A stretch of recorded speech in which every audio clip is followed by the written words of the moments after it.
அன்பிற்குரிய கிறிஸ்துவின் அன்பு சகோதர சகோதரிகளே, இது அந்த அருமையான நாளிலே நமது தகப்பனுடைய உள்ளத்தில் உள்ள ஆழத்தை அறிந்து கொள்ள நாம் நமது சிந்தனைகளை ஒருமுகப்படுத்தி பிதாவாகிய தேவனுக்கு கிறிஸ்து மூலமாக துதிக மகிமை ஏறெடுத்து கொண்டு இது இந்த கேட்டு கொண்டிருக்கிற ஒவ்வொருவர் மேலும் பிதாவாகிய தேவனுடைய அன்பும் கிருபையும் சமாதானம் உண்டாவதாக என்ற அன்பின் வாழ்த்துதலை தெரிவித்துக் கொண்டு இதோ இந்த நாள்ல கூட பிலிப்பியர் 4:13 இறை வார்த்தை தியானிப்போமா? என்னை பலப்படுத்துகிற கிறிஸ்துவினாலே எல்லாவற்றையும் செய்ய எனக்கு பலன் உண்டு. பிரியமானவர்களே, அப்போஸ்தலனாகிய பவுல் பாருங்க, இப்பேற்பட்ட ஒரு ஆழமான வார்த்தையை இங்க சொல்றார். அவர் பலவீனப்பட்டு கொண்டு தன்னுடைய பலவீனத்தில அவருடைய கிருபை விளங்கும் என்பதை 1 கொரிந்தியர்ல சொல்லியிருக்கிறார். மகிமையில கிறிஸ்துவ பார்த்ததுக்கு அப்புறம் அவருக்கு கண்ணுல தண்ணி ஊத்திட்டேதான் இருந்தது. 3 முறை பிரேயர் பண்றாரு. ஆனா தேவன் சொல்றாரு அந்த ஜெபத்தை கேட்கறது இல்ல. ஏன்னா அவருக்கு அந்த பலவீனம் இருந்துட்டே இருந்தாதான் அப்போ கிறிஸ்துவனுடைய பலன் விளங்கும் அப்படின்றத அவருக்கு சொல்றார். அது எடுத்துக்கிறாரு. அந்த வார்த்தையை தேவன் பதில் சொன்ன உடனே இதோட இந்த கஷ்டத்தோடவே நீ என்ன பண்ணும், பரத்திற்கு வரணும், பரம ராஜ்யத்துக்கு இந்த கண்ணுல தண்ணி ஊத்திட்டே இருக்குல்ல, அப்படி இருந்துட்டே மகிமையில கிறிஸ்துவ பார்த்ததுனால கண்ணுக்கு ஒரு 10% தான் என்னவோ தெரிஞ்சிருக்குன்ட்டு வேத வல்லுநர்கள் சொல்றாங்க. அந்த நிலைமையிலே பாருங்க ஓடி போய் 14 நிருபங்கள் எழுதி கப்பல் பயணம், சகோதரர்களால் வந்த மோசம், பல பிரச்சனைகள், அடி உத காயப்பட்டு எப்பேற்பட்ட அவமானப்பட்ட பிறகும் தனக்கு முன்பாக அந்த கிரீடம் எனக்கு வைக்கப்பட்டிருக்குது அப்படின்னு ஒரு ஒரு ஒரு தீர்மானத்தோட அவர் ஓடி அதை ஜெயம் பெற்றுட்டார்ல. அந்த அப்போஸ்தலர்களே வைராக்கியமா சொன்னது இவராதான் இருக்கணும். அவ்வளவு படிச்சவர், அவ்வளவு தேவனுக்குள்ளாக வைராக்கியமா இருந்தவர். பிரியமானவர்களே, நாம பாருங்க, இவரை போல நம்ம வாழணும்ன்றதுனால்தான் இந்த பிலிப்பியர் எழுதியிருக்கார். பிலிப்பியருக்கு அன்னைக்கு அவரு அந்த போதகத்தை பண்ணாரு. இன்னைக்கு நாம தேவன் மீது மட்டும் நம்பிக்கை வைக்கணும். ஏற்ற சமயத்துல சகாயம் செய்யும் அவருடைய வாக்கு தத்தங்களை நம்ம எப்பவுமே பிடிச்சுக்கணும். ஏன்னா நம்மை அழைத்தவர் உண்மையுள்ளவர். பரம அழைப்பின் பந்தய பொருளுக்காக அவர் எப்படி லக்கை நோக்கி அந்த எய்மை நோக்கி ஓடும் போது தன்னுடைய பலவீனம் கண்ணுல தண்ணி ஊத்தினே இருந்தது, பார்வை சரியில்லை இருந்தும் கிறிஸ்துவுக்காகவும் தேவனுக்காகவும் வைராக்கியமா ஓடி அந்த அந்த அந்த கிரீடத்தை பெற்றுக்கொண்டது போல நாம ஓடணும் அப்படின்ட்டு அவர் எழுதி வச்சிருக்கார். அப்போ நாம இன்னைக்கு கிறிஸ்துவுக்குள்ள வந்துட்டா இவ்வளவு நாள் பாவம் சேரு என்ற குழியில நாம் இருந்திருப்போம். தேவன் அழைச்சிருப்பார். நம்ம விட்டுட்டு வந்தோம்னா அது தேவ திட்டம்தான், அது. அதை நாம தவறா நினைச்சிடக்கூடாது. சில பேர் அது தவறா சொன்னாலும் அவங்க அறியாம சொல்றாங்கன்றத நினைக்கணும். தேவன் அப்படிதான் சொல்றார். இந்த பாடுகள், இந்த பரத்தினுடைய 1,44,000 எண்ணிக்கை, சபை எண்ணிக்கை யாருக்கு அப்படின்னா பல தோல்விகளையும் பல அவமானமும் பல பின்மாற்றமும் அடைஞ்சு கிறிஸ்துவுக்குள்ளாக அவருடைய ரத்தம் ஈடுபடி எனக்காக சிந்தப்பட்டிருக்குதுன்னு உணர்ந்து வந்த எல்லாருக்குமே இந்த வாய்ப்பு. அதுல சிலர் பேர் மட்டும்தான் பிடித்து கொள்றாங்க. அபுக்கூக் மாதிரி, ஆமோஸ் மாதிரி தேவனுடைய எண்ணத்தை சுமக்க தெரிஞ்சவங்களுக்கு தேவன் இப்பேற்பட்ட இந்த வனாந்தர பயணத்தை கொடுக்கிறார். அப்போ தினம் ஒவ்வொரு சிலுவை வரும்னா அதுக்காக நம்ம தடுமாறி கூடாது. என்னை பலப்படுத்துகிற கிறிஸ்துவினால எல்லாவற்றையும் செய்ய எனக்கு பலன் உண்டு. தினமும் பரிசுத்த ஆவியை பெற்றுக்கொண்டு நான் ஓடுவேன். கிறிஸ்து எனக்கு அதை வாங்கி தருவார் அப்படின்ற நம்பிக்கையோட நம்ம ஓடணும்.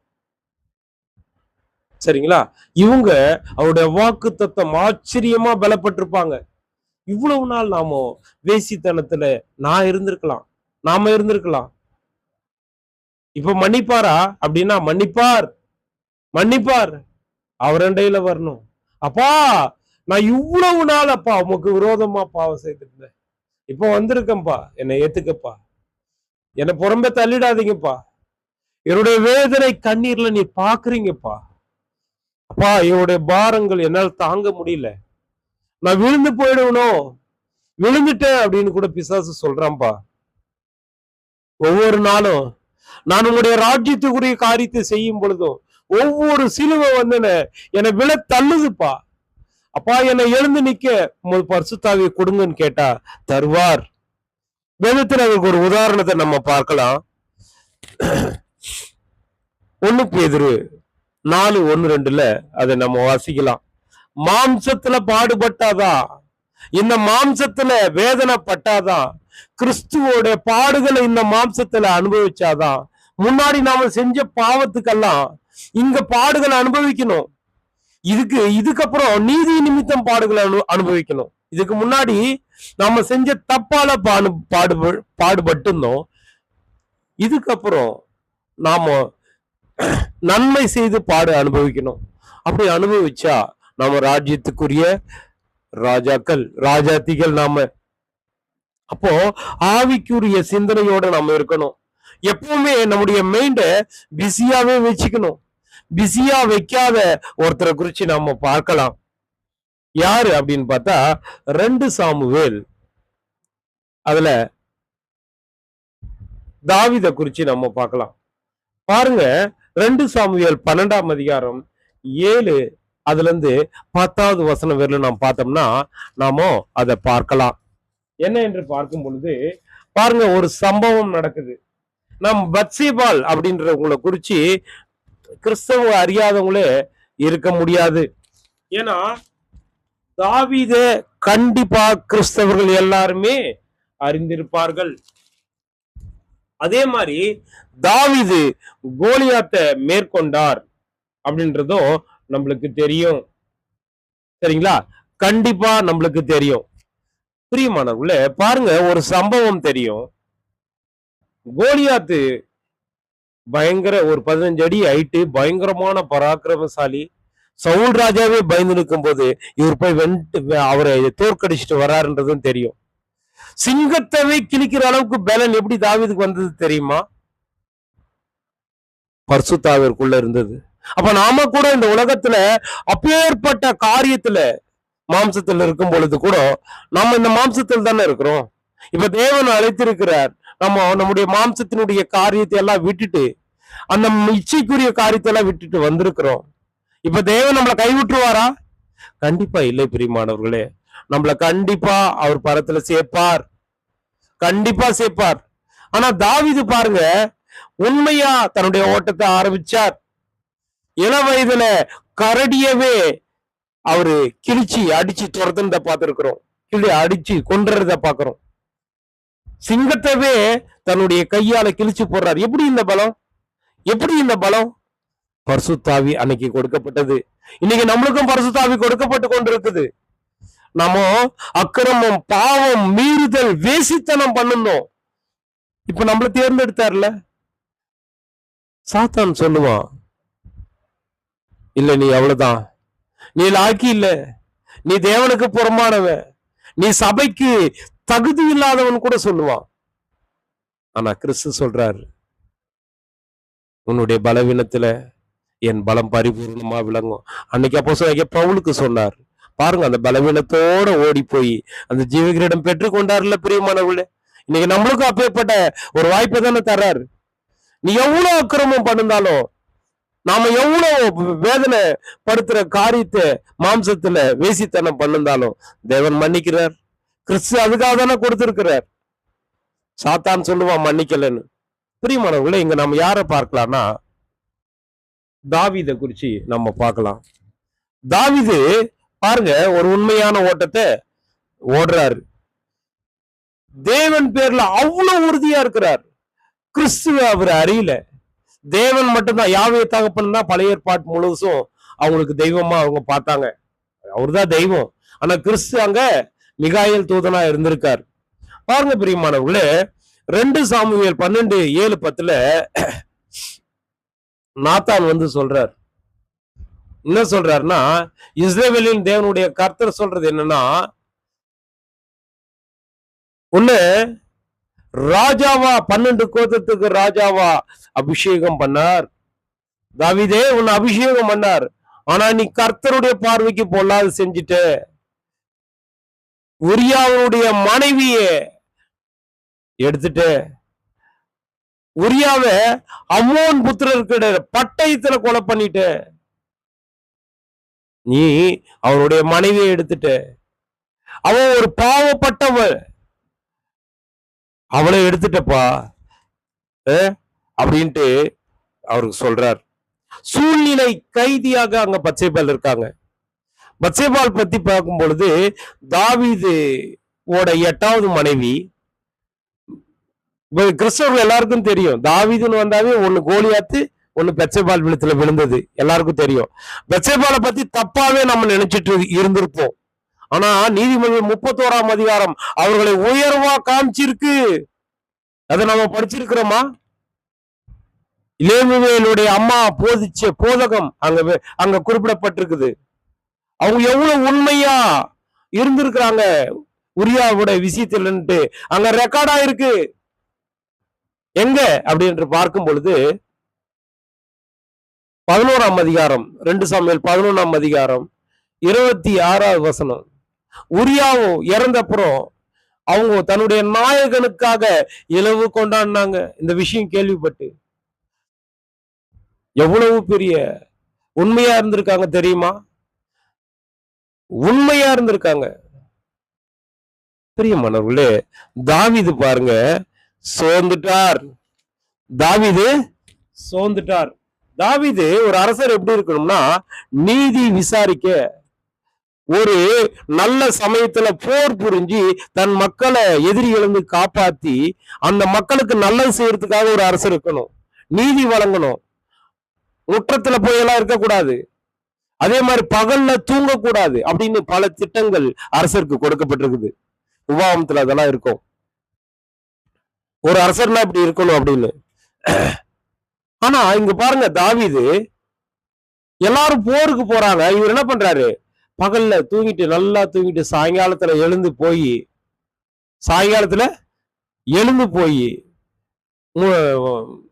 மொட்டை மாடியில, அந்த அரண்மனைய மொட்டை மாடியில போகக்கூடாது அவரு. ஆனா அங்க போயிட்டு ஒரு அழகான பெண் குளிக்கிறத பாக்குறாரு. தெரிஞ்சே பத்சேபாளை விரும்பி இருக்கார். தெரிஞ்சே விரும்பி இருக்கா. வேதத்துல அது பதிவிடப்பட்டிருக்குது. ஆனா பாருங்க அவருடைய எண்ணம், பாருங்க வைராக்கிய, அவருடைய கெட்ட எண்ணம். மீகா ஃபர்ஸ்ட் சவுல் தன்னுடைய மகளை கொடுத்திருக்கார். கொடுத்துட்டு தாவீதை புறக்கணிக்கணும்ட்டு வேற ஒருத்தருக்கு கல்யாணம் பண்றாங்க. அப்பவும் அது அவருக்கு மனநோவா இருக்குது. பல காரியத்திலிருந்து சவுல் கொலை செய்ய ஈட்டியால குத்தும் போதெல்லாம் தாவீத தேவன் காப்பாத்தி இருக்கிறார். இப்படியெல்லாம் பண்ணவரு இன்னைக்கு பார்த்தா இன்னொருத்தருடைய மனைவியை அவர் அபகரிக்க பாருங்க எவ்வளவு சூழ்நிலை. முற்றத்துல போய் பாக்குறாரு, குளிக்கிற அழக பார்த்துட்டு என்ன பண்றாரு? ஒரு ஆளை விட்டு அமிச்சு அது யாருன்னு விசாரிக்க சொல்றார். அவரு சாதாரணமான ஆள் இல்ல. அவரு ஒரு பயங்கரமான ஒரு ஆலோசனை, தேவன் சொல்ற மாதிரியே அவரு அட்வைஸ் பண்ற ஒரு நல்ல ஒரு ஆளு. யாரு அப்படின்னா பெத்சேபாளோட அப்பா. அதே மாதிரி பெத்சேபாளோ ஒரு குணசாலி. பிரியமானவர்களே, நாம பாருங்க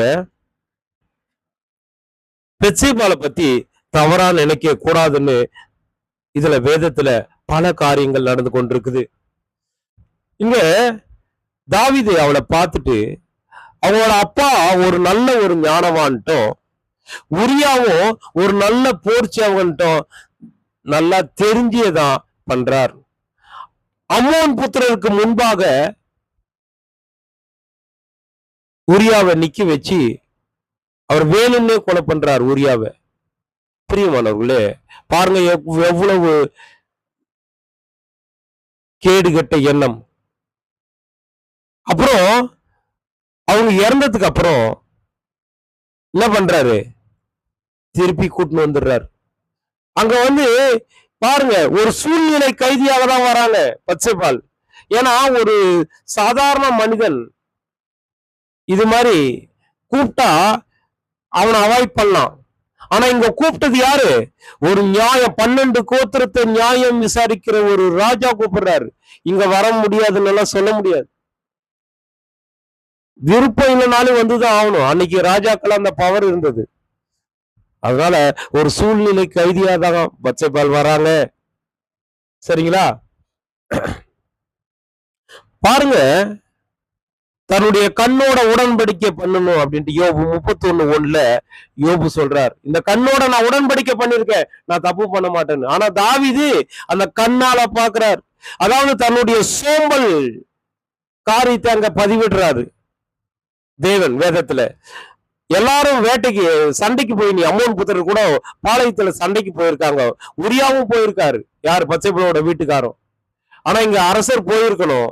அவர் என்ன பண்றாரு, நல்லா தூங்கிட்டு சாயங்காலம் எழுந்து குளிக்கிறாங்க. இங்க பச்சைபால் சாயங்காலத்துல ஏன் குளிக்கணும் அப்படின்ட்டு கூட சில பேர் கேட்பாங்க. நியாய பிரமாணத்தின்படி அவங்க குளிக்கணும். ஆனா கண்ணோட உடன்படிக்கை பண்ண தாவீது தேவனுடைய கட்டளையை மீறார். நாத்தான் எச்சரிக்கிறார். எப்படி சொல்றார் அப்படின்னா, உன் மடியில 7 மனைவியை கொடுத்திருக்கிறார், 7 மனைவியை கொடுத்திருக்கிறார். ஆனா நீ என்ன பண்ணிட்ட, ஒரு தரித்திரன் இருக்கிற சின்ன ஆட்டுக்குட்டி போல இருக்கிற, தரித்திரன் இருக்கிற சின்ன ஆட்டுக்குட்டி. 2 சாமுவேல் 12ஆம் அதிகாரம் 3வது. ஒரு ஐஸ்வர்யன் மாதிரி தாவீது நீ இருக்கிற, உனக்கு ஆடு மாடுகள் ரொம்ப ஜாஸ்தி அப்படின்னா உனக்கு ஏகப்பட்ட பெண்கள் இருக்கிறாங்க. ஆனா நீ என்ன பண்ற, ஒரு தரித்திரம் இருக்கிறான், அவன்கிட்ட ஒரு சின்ன ஆட்டுக்குட்டி இருக்கு. அது அவன் மடியில அவன் வாயினுடைய அப்பத்தை தின்று, அவன் பாத்திரத்துல குடிச்சு, அவன் மடியில படுத்துக்கொண்டு, அவனுக்கு ஒரு மகளை போல அது அந்த பெத்சேபால் இருக்காங்க. ஆனா அந்த ஆட்டுக்குட்டிய ஒரு வழி போக்கனுக்கு நீ வெட்டி சமையல் கொடுக்கற மாதிரி நீ பண்ணிட்ட. அவனை என்ன பண்ணும்னா, தாவீது சொல்றாரு, அவன் மரணத்துக்கு பாத்திரவான்னு சொல்லும் பொழுது 7வது வசனம் சொல்றாரு, நீயே அந்த மரணத்துக்கு பாத்திரவான். உன்னை அபிஷேகம் பண்ணாரு தேவன். ஆனா நீ இப்போ ஒரு ஈனத்தனமான காரியத்தை பண்ணணும் போது சவுல் இறங்குறார். இங்க செஞ்சது சவுலோட தப்பு தான், பத்சேபாலோட தப்பு கிடையாது. பிரியமானவர்களே, பாருங்க, அதுக்கப்புறம் அவரு மனம் கசந்து அழுது இது பண்றாரு. எவ்வளவு தந்திரமா தாவீது பண்றார் பாருங்க. அந்த சம்பவம் தேவன் நம்ம எழுதி வச்சுக்கிற காரணம் என்ன தெரியுமா, பத்சேபால் போல நாம சூழ்நிலை கைதியாக இந்த உலகத்துல இருக்கலாம், இப்படி இருக்கலாம். பாருங்க, அவங்க விரும்பி வரல, தவறான பெண் போல வேதம் சித்தரிக்கல. தவறான பெண்ணா அந்த வேதம் எழுதி இருக்கும். அனனியாய் சப்பீரால் அவங்க பாருங்க தசம பாகத்தை வஞ்சித்தாங்க. அவங்க அப்போஸ்தலர் பாதத்துல வரும்போது இவ்வளவுதான் வித்தனும் பொய் சொன்னாங்க, செத்தாங்க சபை முன்னாடி. அப்போ அந்த அளவுக்கு அந்த நாள்ல பரிசுத்த ஆவி அங்க கிரியை பண்ணது. தேவனுடைய வல்லமை அன்னைக்கு செயல்பட்டுச்சு. ஏவாள் தப்பு பண்ணாங்க, ஆதாம் தப்பு பண்ணார், ரெக்கார்ட்.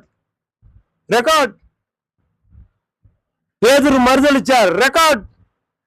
யோனா நினிவேக்கு தேவன் போக சொன்னார், அவரு போல, ரெக்கார்ட். தப்பு செஞ்ச யூதாஸ் நாண்டு கொண்டு செத்தான், ரெக்கார்ட். அப்போஸ்தலர் மீது கன்னிமரியாள் மீது பரிசுத்த ஆவி இறங்கினது, ரெக்கார்ட். 3000 பேர் ஒரு பிரசங்கத்துல இது தேவனுக்குள்ள வந்தாங்க, ரெக்கார்ட். அப்போ பச்சைபால் விஷயம் ரெக்கார்ட் ஆயிருக்கு. அது ஆழமா படிச்சாதான் தெரியும்.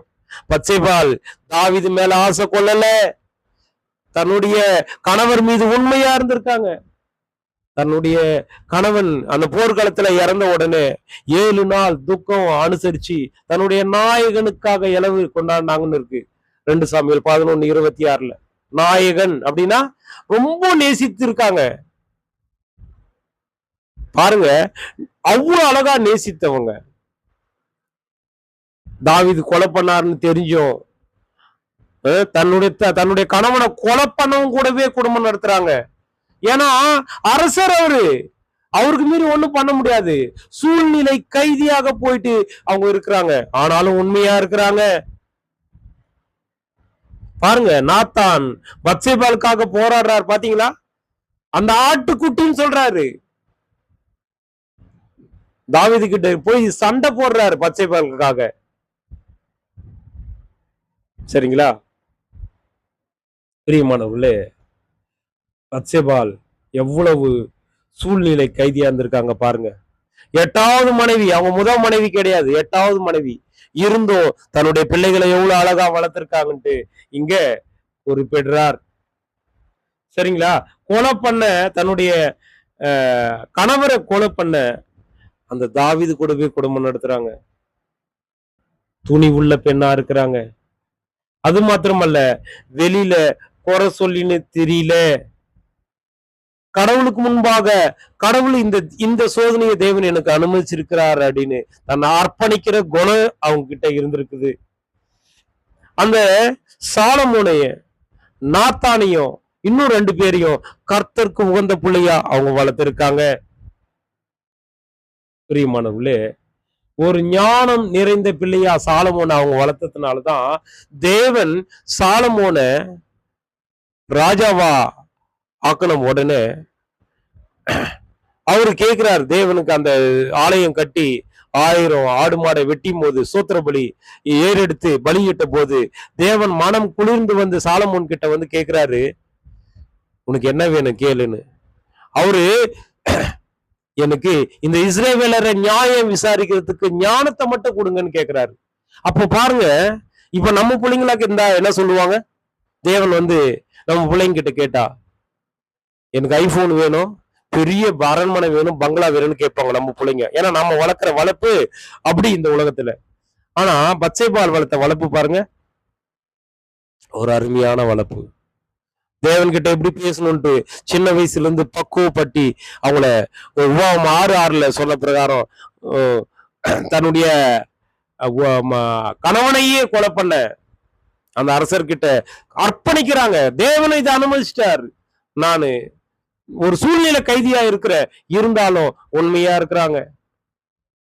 அங்க மீண்டாலும் வர முடியாது அவங்களால. இருந்தாலும் அர்ப்பணிக்கப்பட்ட வாழ்க்கை. விரும்பி போய் சேரல தாவீது கூட. ஆனா தாவீது மிக கல்யாணம் பண்ணி சவுல் கொடுத்ததுக்கு அப்புறம் கூட திருப்பி கூட்டின்னு வந்திருக்காரு. அந்த 7 மனைவிகளோட பிள்ளைங்களை பாத்தீங்கன்னா, அம்மோன் வந்து தன்னுடைய சகோதரி கிட்டே தப்பா நடக்கிறாரு. அப்சலோமு அப்பாவையே கொலை பண்ண இது பண்றாரு. அதோனியாவும் அப்படிதான். சரிங்களா? ஆனா சாலமோன் பாருங்க, ஒரு ஆலயம் கட்டுற அளவுக்கு ஞானம், தேவனுக்கு பிரியமா நடக்கிற அளவுக்கு முதல்ல உண்மையாதான் இருந்தாரு. நீதிமொழிகள் 31ஆம் அதிகாரம் நீங்க படிச்சு பாத்தீங்கன்னா நல்லா தெரியும். அதுல என்ன இருக்குன்னு பாத்தீங்கன்னா, ராஜாவாகிய லேமுவேலுக்கு அடுத்த அவனது தாய் போதித்த உபதேசம். லேமுவேல்னா சாமுவேல் தான். பத்சேபாள் தான் உபதேசம் பண்றாங்க. என் கர்ப்பத்தின் குமாரனே, என் பொருத்தனைகளின் புத்திரனே, ஸ்திரீகளுக்கு பலத்தை கொடுத்துடாத, ராஜாவை கெடுக்கும் காரியத்தை பண்ணாத,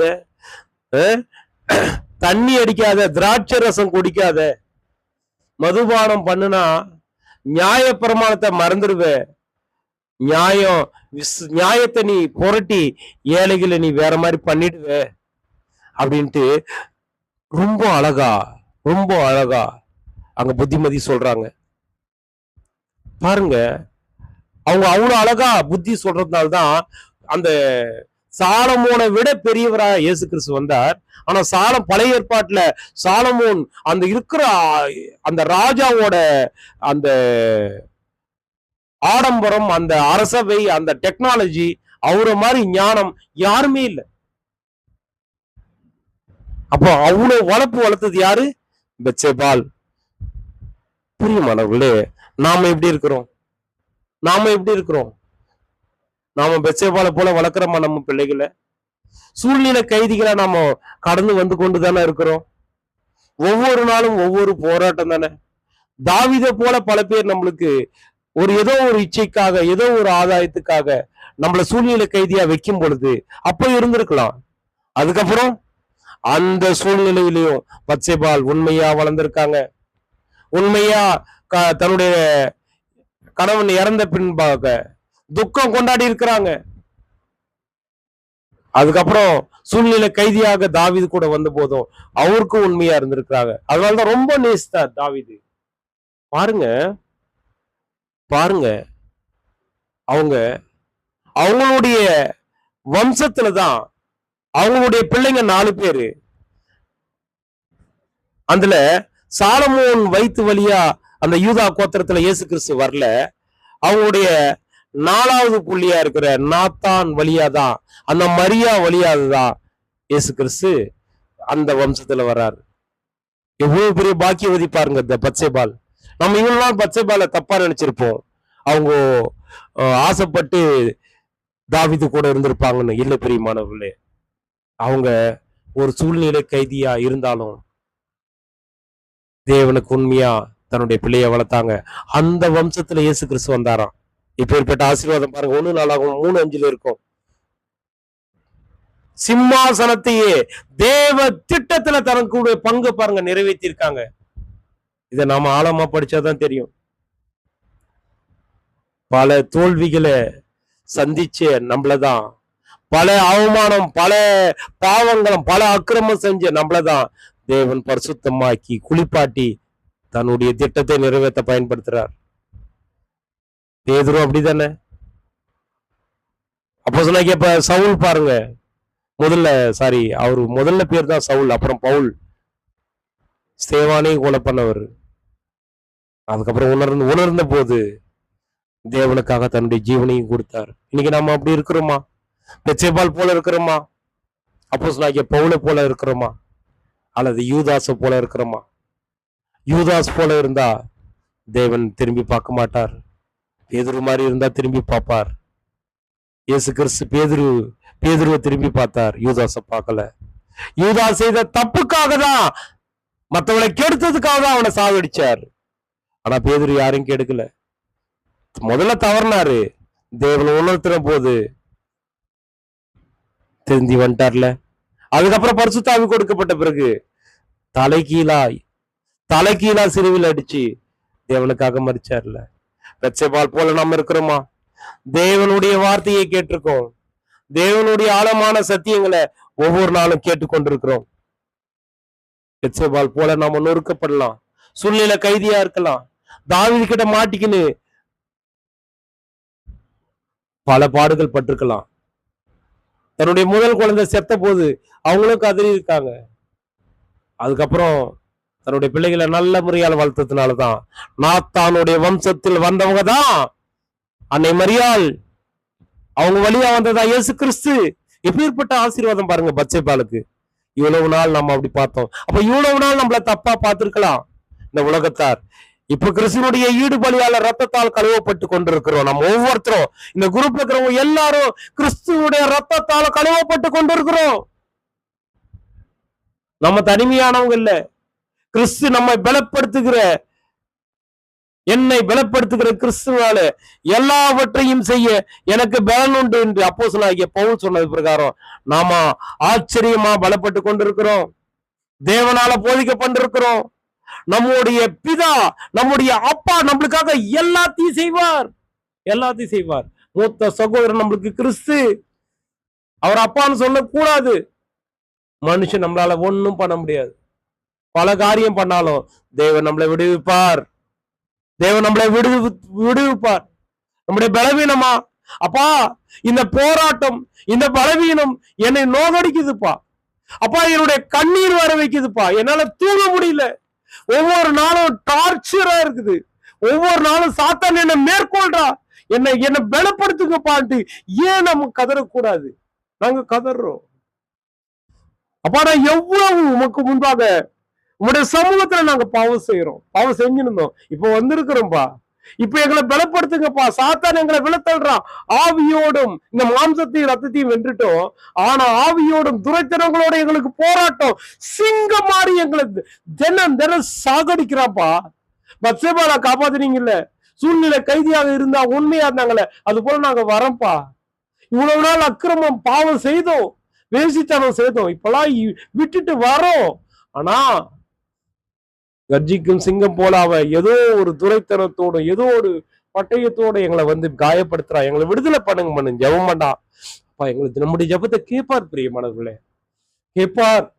கண்ணீரோடு நம்ம கேட்டா கம்பீரத்தோட அறுக்க செய்வார் என்பதை நம்ம உணரணும்.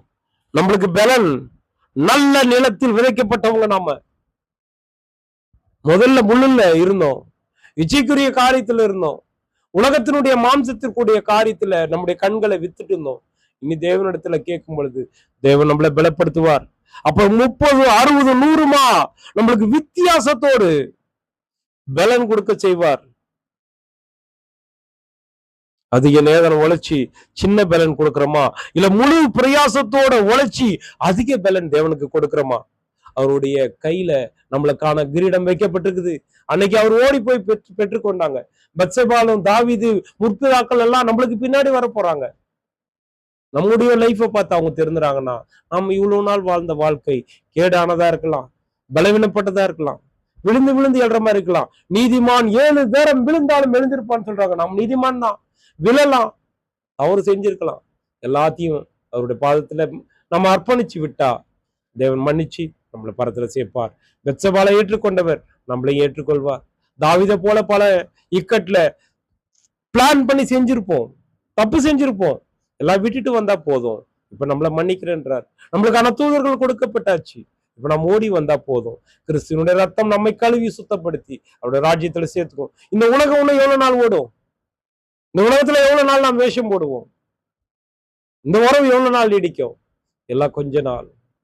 கிறிஸ்தண்டையில போயிடணும். இன்னைக்கு ராத்திரி நான் மரிச்சா கிறிஸ்துக்குள்ள இருப்பேன். நித்திய மகிமை நம்மளுக்காக வைக்கப்பட்டிருக்குது. தேவ கிருபை கடைசி பெல்ல அடிச்சுட்டு விசுவாச கப்பல்ல ஏறிக்க சொல்லியது. ஏறிட்டோம். நம்மள இறக்கி வைக்கிறது கிறிஸ்து தான். நான் உன்னை மீட்டு கொண்டேன், நீ என்னுடையவன், நான் உன்னை பேர் சொல்லி அழைத்தேன், நீ என்னுடையவன் சொல்றார். நம்ம எழுந்து வர ஏன் தயக்கம்? நம்மளால் அழைக்கப்பட்ட அழைப்புக்கு பாத்திரங்களா நடக்க மனத்தாழ்மை, சாந்தம் அது இருக்கணும். ஒருத்தர் அன்பு இருக்கணும். இல்லையா, இரக்கத்தோடு நாம பேசணும். நம்ம விசுவாச வீட்டாரிடம் மட்டும் இல்ல, அனைவரிடத்துல அன்பு காட்டணும். தாராள மனசு, கருணையோடு தேவன் குணத்தை வச்சிருக்கிறார். அதே தேவ நியதி நாம காமிக்கணும். நம்முடைய பலவீனம், குறைகள் நம்மளுக்கு தெரிஞ்சியும் நாம் என்ன பண்ணோம்? இரக்கத்தை காண்பிக்கணும். சரிங்களா? கிறிஸ்துவனுடைய மகிமையில சிங்காசனத்தில் பிரவேசிக்க போறோம். இந்த காலத்துல நம்மளுக்கு என்ன பண்ணோம்? போராட்டம், வனாந்திர பயணம், கொடுமை, வேதனை எல்லாம் வரும். எல்லாத்தையும் தாங்கினாதான் மகிமை. இல்லைன்னா என்னைக்கோ அந்த 1,44,000 எண்ணிக்கை முடிஞ்சிருக்கும். நம்மளுக்கு 1000 வருட அரசாட்சியில நம்ம இரக்கம் காண்பிக்கணும். இங்க இரக்கம் காண்பிக்கணும், எல்லாரையும் அன்பு செய்யணும். அப்போது நம்மளுக்கு தேவன் எல்லா புத்திக்கும் மேலான தேவ சமாதானம் தருவார். நம்மளை பலப்படுத்தி நம்மளுக்கு பலன் தந்து பெத்சேபாலை போல சூழ்நிலை கைதியா இருந்த நம்மை அவர் ஆசீர்வாதமான கிறிஸ்துவனுடைய கருவை தாங்குற கன்னிமரியால் வகுப்பாரா அவர் மாற்றினதை போல நாம கிறிஸ்துவனுடைய கரு என்ற கருவை வசனத்தை தாங்கி முதற் பேரானவர்கள், சர்வ சிருஷ்டிகளும் நம்மள முதற் பேரானவர்களாக கிறிஸ்துவும் தேவன் நம்மளை அழைத்திருக்காங்க. இந்த குரூப்ல இருக்கிறவங்க எல்லாரும் தேவனால் அழைக்கப்பட்டவர்கள். நம்ம தொடர்ந்து ஓடுவோம். நம்ம பலத்தோட ஓடுவோம். நம்மளை பலப்படுத்துவார் கிறிஸ்து ஓடுவோம். தேவன் நம்மை கைவிட மாட்டார்னு நினைச்சு ஓடுவோம். அப்போது தேவன் நம்ம எல்லா புத்திக்கும் மேலான தேவ சமாதானத்தை கொடுத்து பலத்தோடு நடத்தி நம்மளை தேவ ராஜ்யத்துல சேர்ப்பார். பொறுமையோடு கேட்ட உங்களையும் என்னையும் தேவன் தான் ஆசீர்வதித்து வழிநடத்துவாராக. ஆமென்.